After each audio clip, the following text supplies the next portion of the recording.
This is Laura Vanderkam. I'm a mother of 5, an author, journalist, and speaker. And this is Sarah Hart-Unger. I'm a mother of 3, a practicing physician, and blogger on the side. We are 2 working parents who love our careers and our families. Welcome to Best of Both Worlds. Here we talk about how real women manage work, family, and time for fun. From figuring out childcare to mapping out long-term career goals, we want you to get the most out of life. Welcome to Best of Both Worlds. This is Laura. This is episode 272. This is going to be our career mailbag episode, which is airing October 18th, 2022.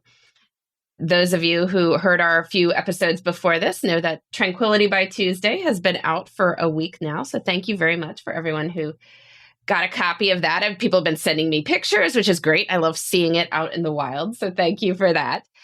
We get a lot of great questions at Best of Both Worlds. And, longtime listeners know we run one question a week as a segment.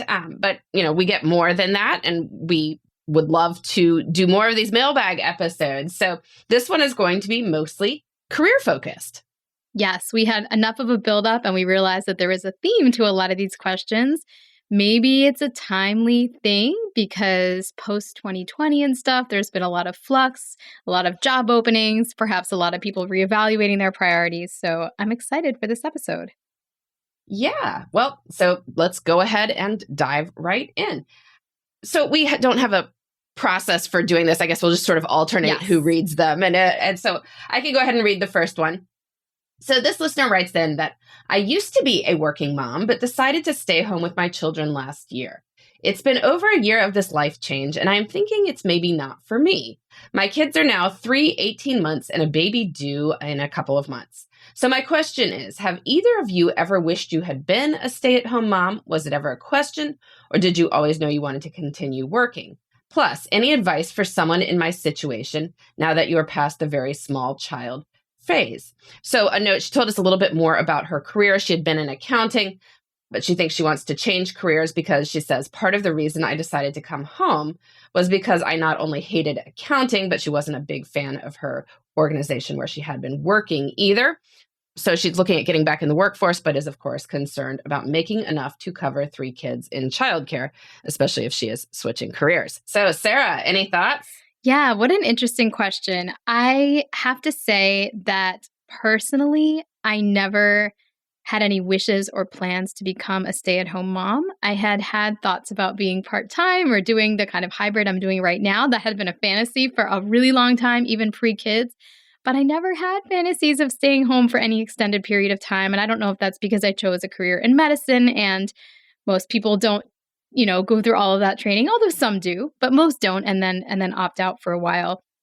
The other thing is, after having children, particularly when they were small, I had 0 desire to be a stay-at-home mom. I mean, I recognize that saying that runs counter to some of our culture. Yes, these days are precious. Yes, my children are beautiful. No, I did not want to be home with them all day. So, I'm giving you permission that if you feel similarly, then that is okay. And I don't think either of us are terrible people. And I love my children. The irony is, well, not irony, that's the wrong use of the word, but my kids are older now. And us being a quote unquote stay-at-home mom, although they're in school for most of the day. So how much of that stay-at-home momming is really momming and how much of it is just me time is more debatable, would be more appealing to me now just because I enjoy spending time more with school-age children than I do with toddlers. Again, I almost feel like there's something like, how could I admit such a thing? But there you go. Yeah, I find that fascinating that you're like, well, of course I love my children, but I didn't, plan to stay home with them. I can't imagine a man ever saying that. Of course I love my children, but I'm still working. People be like, well, of course, you're earning money to support your family. Well, the man would say, of course I love my children and I'm still working. There would be no but. Yes, there's no but. I mean, and there's nothing about you loving your kids less or more because you do one thing or another. I think that's just an absolutely ridiculous framing. But I enjoyed sort of reading where this question went as it kept going, because it was I think what happens a lot with people opting out of the workforce, it is not so much the pull of home, although, as we've said, kids are wonderful. I agree. But it's less that than it's that the push out of work. And for various reasons, people may wind up in careers they don't like. They may wind up in organizations that are not supportive in one way or another. And so it's not that, it was that they inherently wanted to be home. It's just that women have a socially acceptable and in some cases rewarded, choice when they don't like their career and they don't like their organization. They say like, oh, well, it's going to be best for me to be home for a few years with my kids. It was like, well, it's great to be home with your kids. It was also that, we had this issue on the career side, not so much one being a better choice than the other. And I feel like more men would do that if it was socially acceptable for them to say, I want to come home because they hate their job and they can just expect that their spouse will, pick it up to support them financially and that everyone will say, oh, that's so great that you're doing it. Like, I think a ton more men would do it if that was, remotely socially acceptable. I mean, we have stay-at-home dads who listen to this. We have people who listen to this who have stay-at-home partners. It's just they're still going against the grain to do it. And so they're making a very sort of different choice. And I find that whole thing fascinating. Anyway, so in my case, I mean, I love what I do. What I do is very flexible. So I don't feel like I've ever been having to make particularly harsh trade-offs. So yes, it's not something I've ever considered either. As for the advice for her situation, since she was in accounting, she has a couple choices here. I mean, one is that after she has the baby, if she wants to get a job a couple months after that as an accountant somewhere, there are a lot of places that need accountants. And she could totally find a job immediately with her level of experience and her skills in another organization that hopefully is much better. Right. So if she can identify that it was the organization that she really didn't like, she can walk into a job as soon as she wants. And then if, she could pivot within that organization to something else, I'm sure they'd be happy to, promote her into general management or whatever in a year or two. So that's one option. If she wants to change careers entirely, I think you might want to give yourself more of a 12 to 18 month time frame after you would be going back to work. So figure, your baby is somewhere 3 to 6 months old. From that point, give yourself 12 to 18 months to kind of get back into it, of figuring out what you're going to be doing, to launching that, to doing your job search. And, it's not a huge amount of time. She's only been home full time for a year. So we're talking, she's going to have 2.5, 3 years out of the workforce. It's really not that much. And especially somebody with 10 years of experience and having these specialized skills. But I think that would be more realistic. I don't think it's going to be a problem for her to be able to cover the cost, again, if she goes into accounting. If she does not, then that's something you're going to have to sort of consider, maybe doing part-time childcare until you get to that 12 to 18 month time. But we'll see. I wish her a lot of luck. And I think it's great that she's realized that she wants to do something different. We are all about, choosing what goes well. I was just thinking about accounting, and while I'm certainly not an expert in that field, I can imagine that sort of like medicine, there's a lot of opportunity to go lateral and still be an accountant, but do things very differently, work for different types of organizations. Maybe you end up training other, I think that she's selling herself short by being well, that didn't work, so I hated it, and that is a dead end. So hopefully a little career crafting might go a long way as well. All right, can I read the next one? Because I like your answer. All right, question 2. How do you say no to opportunities that may be good for your career, but don't feel doable in your current life stage, or just aren't objectively possible? So I have to admit that the phrasing of this question made me a little bit wary. So the question, of course, is how do you say no to opportunities? And I'm let's back up a little bit before we get to the how to say no part. Why are we saying no, right? If the opportunity excites you, and make you ooh, I wonder, that would be interesting. I think we should explore it a little bit more before just saying it is not doable in my life stage. Because I think, again, women in particular tell ourselves a lot of stories, such as, if I have a family, I can't move, right? That's a big one. If I have a family, I can't be in management because it will require longer hours, or I won't be able to work from home as often. Maybe that's one. If I take this promotion, that would be a problem because I plan to get pregnant in the next year. That's another one, right? There's all sorts of stories we tell ourselves. And I'm not sure any of those are actually true. What I've seen is often if men are given an opportunity that seems like a stretch, that it will require something, they are often asking for more resources. So whether that means, what would make it more doable on the work front? Do you need more team members, right? Do you need a bigger budget? Is that something you could negotiate? On the home front, what would make it more doable? Is it additional childcare? Have you talked to your partner about this? Because, you don't know for sure what this person thinks. Maybe they want you to step it up so that they can step it down. Maybe they're not enjoying their career, like going back to our first question. So we just don't know until we have hashed it out. Now, all this saying, like, if it's absolutely, you're not excited about the opportunity, then by all means, a gracious no. The best way to do this is to recommend somebody else, because that way you have not only solved your organization's problem, like ideally found somebody who is excited about it, you've also just like gotten somebody else to now be somewhat indebted to you because you've recommended them. So that's my answer there. That reminds me so much of our episode with Molly Beck, who actually went to a venture capitalist incubator program when I think she'd either just had her second baby or first. Anyway, it didn't sound doable if you were just going to kind of look at what people, quote unquote, normally do, but she absolutely made it work. And it turned out to be a fantastic opportunity for herself, her company, and her family, which has now kind of grown around as her career has grown. So that to me is just an example of one of those where maybe someone would have decided that that was objectively not, quote, possible, but, maybe it's not typical, but it doesn't necessarily mean it's not possible. Just came to mind when we were talking about that. I don't have a lot of other things to add, except that I feel like when you get opportunities like this, no is absolutely an okay answer, but it's worth the analysis. Like, this is when you talk with your partner about life goals, you talk with your supervisor, you talk with a trusted colleague, you journal, you blog about it. No, I'm just kidding.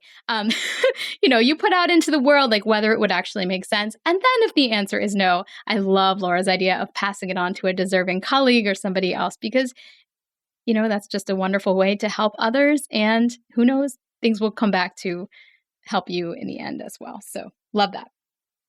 Excellent.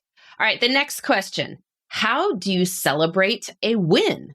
So this listener says she's just had a work win of sorts and wanted to celebrate, but I really have no good ideas and nothing I'm enthusiastic about. So I guess the champagne and nice meal or big purchase item isn't really doing it for her right now. She says, I'm in need of some fresh ideas as none of my fallbacks are doing the job. Ideally, I want something that will partially motivate me to keep up the momentum, but that might be asking too much. So Sarah, what do we do? This was just great timing because I literally was listening to a podcast episode from Michael Hyatt's podcast, which I think was called Lead to Win, but they're changing it to Business Accelerator. I don't know. But the topic was, and it was this morning, how to celebrate your wins and why it's important. And I was like, oh, perfect. And what they said is, sometimes celebrating can be it doesn't have to be a tangible reward. It can be taking time to allow yourself to bask in those happy feelings and take stock of what you want to do next in a slow and thoughtful way, rather than the mistake, which is like, oh, well, now I have to do X, Y, Z, and jumping right into your next to-do list and like what isn't done. Just really like having the mental space to like think about what you've achieved.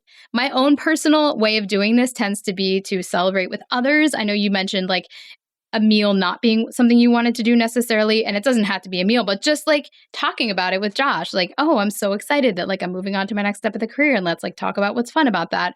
Or maybe taking your team out to lunch or some kind of celebratory event in order to kind of celebrate the milestone and also reward those who have helped you along the way, because none of us do anything in a vacuum anyway. So there are probably others that have supported you and probably will celebrate you when the time comes as well. So those have been my ways. Oh, and also to brag to my parents, because I mean, even when you're 42, it can be really fun to tell your parents something cool that happened at work or that, something's coming out there in the world with your name on it. Awesome. Yeah. I am a big fan of taking mini vacations during the workday. Like, this is a way to both reward yourself. I mean, not that you need to have done anything awesome to do this. Like, feel free, anyone, even if you haven't had any recent work wins, to take mini vacations during the day, especially if you have done, extra hours in another place at some other point. But this might be, as she's looking for motivation, this can often be helpful because it's something that does help boost your energy level to do something that would be hard to do outside of the workday. So especially, as we're getting toward fall, in many places it's darker, colder outside the hours. So maybe if you go for a long walk or a hike or a run in the middle of the day, That's something that's harder to do after work or, before work if you're getting kids off to school. But, taking noon to 2 to go hike somewhere beautiful could be a great way to reward yourself. You could go visit a museum, right? Take the hours of 12 to 2 to go visit a museum that's hours or 9 to 4. So you would never actually be able to go to it otherwise. So do that, go visit a cool boutique, have a friend meet you for a walk or for coffee or something like that. But just anything that would be, a mini vacation during the work day, because that also it gives you a break and helps boost your motivation for the future in addition to feeling celebratory. So let's take a quick ad break, and then we will be back with more from our career mailbag.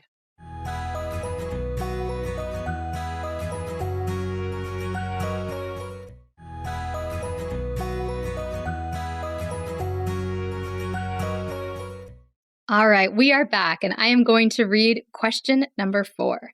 Any best practices on how to capitalize on a conference visit once it's over?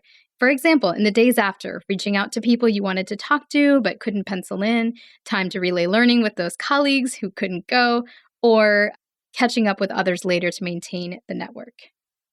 Yeah, the first thing I have to say is if you do anything, you will be ahead of about 90% of the people who go to any given conference. My general sense, and this is from speaking at a vast number of conferences in many, many different industries, is a lot of people, the conference serves sort of a different function, and it's exciting and they get fired up while they're there, but there's not necessarily a whole lot that always happens afterwards. And I really wish there were, because I think people who do it really well do, in fact, make time afterwards. And one of the best things they do is to actually schedule time. When you're signing up for the conference, schedule time immediately afterward for the follow-up. So 2 hours on the workday you get back, where you can email all the people you met at the conference that you actually liked, right? You can then also email the people who you didn't get to catch up with while they were there, but you heard they were in attendance, be like, so sorry, I missed you. Let's connect. Just using the occasion when you're right back to cement those ties. I would also, if you have colleagues who didn't go, or even if you did, to set up some sort of lunch and learn for the Friday after you get back. So, the colleagues who didn't go will join you for lunch and you will give a presentation on what you took away from the conference. And it's not so much that they're going to take anything from it. Great if they do, but it's that it will cement the learning for you, because you're forced to take notes on what you're doing while you're at the conference and thinking about how would I present this to someone else. And just by doing that, you will feel far more accountable for the information you are getting simply because you are presenting it. And, if you have colleagues who did go as well, it's great to have a meeting a couple of days later, have that Friday lunch and learn where you can all sit around and all share, what was the best thing I learned? What will I do different if we go to this conference again? You can all go around the table and have that. And that's just a great way to do that. As for network maintenance, this is just something everyone should be doing in general, reaching out to people regularly, every couple months, anyone that you want to keep in your active network. So, just fold these new people you met into that you email them a couple months later when you find something that's related to them. And then when the conference signups happen the next time, of course, that's an opportunity to reach out to, and, all those people you met, say, hey, are you going again? We'd love to see you, and so forth. I love it. I've definitely done that roundtable post-conference before, especially because we can't, as a team, all go to the same conference because someone has to be back there taking call and seeing the patient. So we usually kind of split half and half. And for that reason, those who go to Endocrine Society will teach us about what happened there. And those of us who go to Pediatric Endocrine Society, a separate meeting, by the way, can teach the Endo Society people what happened there. So you get double duty. And I know this wasn't in the question. You asked specifically what you can do, and Laura answered it beautifully. But I also just want to be, I'm like the permission slip in this episode. It's okay to mostly just treat your conference as fun and a break. I find that when I go to conferences, I do learn things. I get up to date in certain things. But the biggest takeaway is often just being excited when I go back to work and more energized and happy that I've gotten to connect with other people who face some of the same challenges that I do. And it just makes me happy to go back to work, not to mention the fact that I'm often rested because I got to sleep in my own room and nobody woke me up and I got to decide my own schedule. And so, I mean, if this is you, depending on what kind of career you have, you can also just appreciate the fact that the conference itself is going to have benefits, whether or not you put any specific efforts into post-conference activities. I know it helps me. I know I've greatly missed going to these kinds of conferences over the past couple of years, and I'm very excited to be back at them. Excellent. All right, the next question. I definitely want to hear Sarah's answer for this because I don't have a whole lot of experience on this one. Tips for managing shift work. So I suspect this person is in medicine and does 12-hour shifts 3 times a week. And she says that I am super tired on my first day off, whatever she has after the shift. But of course, if you're doing 12-hour shifts 3 times a week, a lot of your time is the first day off after the shift. So I think this listener would like to have more of a life despite this shift work. So Sarah, what do you recommend? I think, I'm always proselytizing planning, but this is one of those instances where planning is just going to pay off so much. Not only planning what you'd like to do, because you're going to have a lot of free time, honestly. Yes, you're working very hard. 12-hour shifts are no joke. I've done them. You come home and sometimes you just stagger home and there's just not much you can do. Plus, if you listen to this podcast, you may have kids. And so you're then putting them to bed. It's a lot.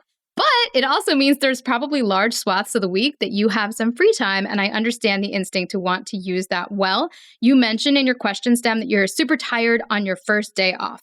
Well, I think in your planning, and I think you should do some specific planning here about how you're going to use these days, you should make an entire day dedicated to low energy activities and restorative activities. And again, I don't know how these shifts are laid out, but if you're working Monday, Tuesday, Wednesday, or Monday, Tuesday, Thursday, then maybe that Wednesday in between is just chillax day. And you are going to read light reading. You are going to make sure your partner helps you with bedtime. You're going to really think about ways that you can actively recover.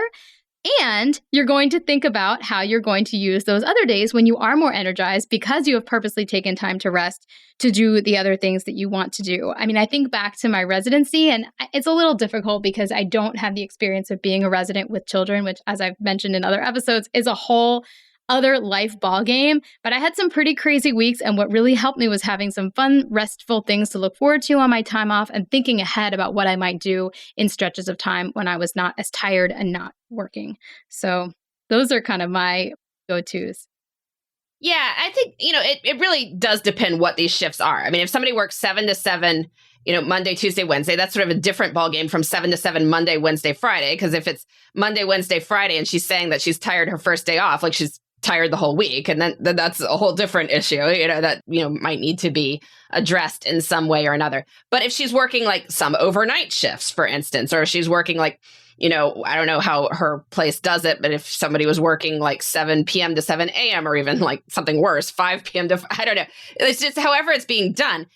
And if it's alternating too, that can be really rough. And if it is alternating, I think you have to get a spreadsheet of the entire 168 hours, map in your work shifts, and then map in when you sleep. Because if it's not, you're not sleeping from 11 p.m. to 7 a.m. in a regular way, you forget. And so then you've got something ridiculous, you've worked 7 p.m. to 7 a.m. and then you've got something you don't actually care about scheduled for 10 a.m. the next morning. It's don't do that to yourself, right? You need to block in where the sleep is. If that is the case, if you've got these mixed shifts or mostly night shifts or something like that. And then just, echoing what Sarah said, plan in some things that you're going to look forward to. Plan in some energizing, fun things so you don't feel like you are just working off the exhaustion. And, obviously 12 hours is a long time, but anything you can do to manage your energy during the shift, I think that's, consciously using any breaks you might have for something rejuvenating. That's always good. Trying to eat healthfully, if you can map out what you're eating during your shift so it's not all, candy bars and coffee and leaving you feeling worse afterwards than before, even if it's tempting in the moment. So yeah, ideas for that. Love it. All right, number 6, number 1 tip for managing direct reports. Yeah, so I thought it was funny. It's those clickbait headlines, there's this one weird trick for managing your direct. Wouldn't it be awesome if there was something if you wear red on your employee's first day, everything will be great. That's it, Laura. You've discovered it. That's it. No, I mean, it's not rocket science, and everyone like knows this. It's just that you have to communicate a lot, and it seems so obvious, but people cannot read your mind. So if you want someone to do something, you need to tell them what to do.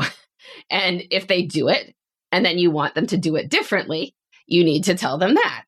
And then if they are doing a good job on something or doing better on something, make sure to tell them that too. And, that's basically it, but it's so simple, but it honestly does matter a lot.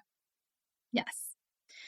Well, I think, as Laura said, like there's not one thing. And I think not letting things fester has been a big one for me. So when you notice something coming up, bringing it up and being proactive about it sooner rather than waiting to see if it, fixes itself and then being really exasperated when it doesn't. And then like being sad that you didn't address it earlier. I've learned from experience, it's better to just, go to somebody early and talk about what might be going on or what could be done better or, what they're thinking about something and making sure you hear their side as well, rather than just like deciding they're doing something wrong and they need to fix it. And just treating everyone with respect. Actually, that would probably be my number one tip. Just because someone is below you on a corporate hierarchy doesn't make them below you as a human in any way, shape, or form. So making a genuine effort to be just as warm and polite with your intern as you would with the CEO will take you a long way. Exactly. All right. So suggestions on good leadership and management books, please. Sarah, what have you enjoyed reading? I haven't read that many. So, I have read Crucial Conversations by Carrie Patterson, and there were 3 other authors that were interesting. I already gave a shout out to Michael Hyatt. I guess this is his day to shine. I enjoy his books as well, and there have been a number of them. Yeah, I guess you have more experience in this realm. I probably need to read more of these books.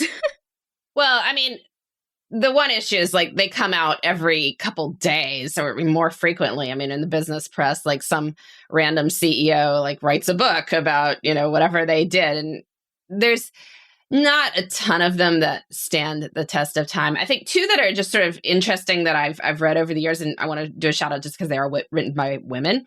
I really enjoyed Tara Moore's Playing Big. And it came out several years ago. And it's not so much about leadership per se, but it's sort of having a bigger mindset about what you can do and the different things and the impact you might have by kind of pushing yourself out there, doing things that are a little bit more scary to you. And I think it had a lot of leadership implications, even if it's not, like those horrible, like girl bossy type books that have been all over the place. And in terms of just sheer practicality, I'd recommend Lindsay Pollock's Becoming the Boss. She's in the past written a lot for like millennial audiences, for instance. And so this book was aimed at sort of people who were taking their first management jobs. And it's a difficult transition to go from, only dealing with yourself to like actually managing a team. And so there's a lot of practical tips in that book. So you might want to check that out as well. Love it. I may put both of those on my reading list, so that's excellent. All right, question number 8, a fun one. What would be your dream job if you weren't doing what you're currently doing? Yeah, I don't think I would be particularly happy doing much else. I guess, it's like if I was doing something else as a job, I'd be trying to do the stuff that I'm doing now on the side in the rest of my time. And so that's kind of like, well, then this is what I should be doing full time with my time. And there's obviously tweaks to nobody's career is perfect. I would probably want to expand my writing scope, like to do some more fiction. I do want to do that over time. For those who watch the Tranquility by Tuesday videos, the Tranquility by Tuesday in real life videos that I've been rolling out, that as this episode comes out, several of them will already be out. I really enjoyed doing those videos as a project. And since I, paid for the production, hired a production company and did it, it's obviously something I could do more of. This is not reliant on anyone else to make it happen. And so I could do more of those and, pivot into some more video with that. But those are tweaks from my current job. They're not departures. So yeah, I can't really think of anything else I'd probably want to be doing. This was just such a fun one to think about. So thank you for submitting the question. I do feel like I've hit a sweet spot in what I'm currently doing, especially now. I get to write, I get to speak, I get to see patients, I get to learn medicine, I get to work with colleagues. Like, I love what I'm doing.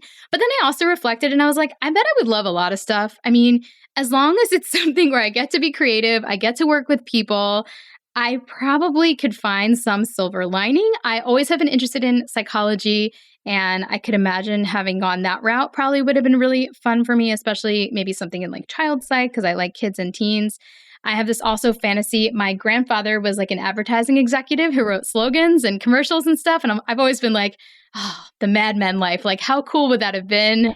Yeah, I guess it's not too late. Who knows? Yeah. So yeah, I think there's lots of yes. jobs that probably fit lots of people rather than like one magic fit. And I tell this to my residents because, it's like everything seems so high stakes when you're choosing. But the truth is, like, you rule out what really doesn't fit you, which, is plenty of stuff. But then there's probably a lot of things left over that are going to meet some of your needs. And then you can career craft and tweak and kind of get to your sweet spot. So really fun question. Thanks for letting us think about that. Excellent. And then we wanted to end this episode with an update from a listener. Sarah, do you want to read this one? Sure. I wanted to send an update. Can't believe it's been a year and a half. I am happy to report that I am in a great new role that is allowing me to work from home permanently and is a step up from where I was before. It is a whole... Sorry, I think we should back up. What was the original? Okay. Well, we answered this question on the podcast. Sorry, I thought it was just... I'm in the reading questions mode right now. We had a question on the podcast about somebody who wasn't super happy. I think her particular organization was really not allowing her to be flexible, and we encouraged her to think outside the box and value herself and look for other options, including a place that would let her work from home if that was something that she was interested in.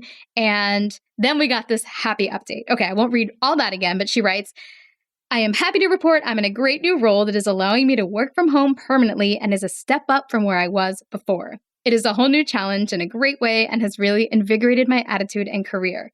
Your advice to simply make some phone calls and explore is exactly what I did, and I ended up getting my new role through one of those phone calls. Taking the pressure off and taking my time with some low-key phone calls was very educational, and it was great to reconnect with old friends and colleagues. I also wanted to mention that I worked with a therapist to help me get unstuck, and that was incredibly helpful to help me let go of my limiting beliefs. For example, I can't have an interesting job and care for my kids at the same time, among many others. That was a key piece in being really ready for a new challenge. I also think that limiting beliefs could be a great podcast episode. Well, we did kind of touch on those early in this episode, so maybe we'll have to go even deeper. So, oh my gosh, this made me so happy. She said our podcast was inspirational, and she offered us to share in our episode, which we're doing right now. And this is what makes this podcast so much fun. I love hearing these stories. It is. It's so true. And honestly, I think she just needed to hear from people that it's like, you are allowed to make phone calls. Like, if you're not happy in your job, there is nothing that says that you need to stick with it. You don't have to. Like, there's a million jobs out there. And yes, there may be bad issues in everyone, but if you're genuinely unhappy with something, or there's something that's not challenging you can just see what's out there. There's no commitment or anything. You are just having conversations with people. So call people, reach out, have some more coffees. And, lots of people are trying to hire these days. So it's not surprising that these conversations led to some opportunities that once she investigated seemed a lot better than what she was currently doing. So I'm really excited about that too. And if anyone else is finding them in this situation, themselves in this situation, like, I'm feeling stuck, or like, yes, I hate my job and whatever X, Y, Z, but at least I can, see my kids in the afternoon. Well, guess what? There are other jobs where you'll be able to see your kids in the afternoon too, and they might pay better. They might have more flexibility. They might be more exciting. You might like the people more. Like, most people don't wind up absolutely optimizing their jobs. Like, they are not in the absolute perfect thing. I mean, Sarah and I just said we really like our jobs right now, but there's lots of things that can be improved. And so sometimes that can happen within your job, and sometimes it means trying somewhere else. And it's absolutely fine to do so. Then glad to hear that. So if anyone else has, a move they've made after hearing some advice on this podcast, we would absolutely love to hear that. So please let us know. So our love of the week, I was going to do home office related stuff. I love being able to use my printer as a copier. I mean, I know that sounds like, of course, like, why wouldn't it be able to do that? But I mean, they didn't, for a while. And my phone as a scanner, which is another thing, like not having to deal with USB sticks, like going back and forth between like a scanner and then putting it on my computer. I mean, just being able to scan with your phone. I mean, how brilliant. Like home office tech is just so much better than it used to be. And I mean, we applied for 2 of the kids' passports recently, and you had to make copies of everything. And just being able to do it right there at my desk was so easy. Love it. Well, I will just piggyback on your love and say that I love using Apple Notes to store scans that I might need to use multiple times. For example, my kids' medical forms, when I get that, I scan that straight in there because I know I'm going to need to send it to camp and to school and to this and to that. And like having it in one easy place where I don't have to search in my Gmail or in my scanning app is amazing. So love Apple Notes for a filing cabinet to dump PDFs and other graphics where you can find them easily. Yeah, well, that's a great tip right there, by the way, just to save the medical forms somewhere that they can easily be uploaded and not have to go track them down every single time. All right, well, this has been Best of Both Worlds. This has been our career mailbag episode. We will be back next week with more on making work and life fit together. Thanks for listening. You can find me, Sarah, at theshoebox.com or at @the_shoebox on Instagram. And you can find me, Laura, at lauravanderkam.com. This has been the Best of Both Worlds podcast. Please join us next time for more on making work and life work together.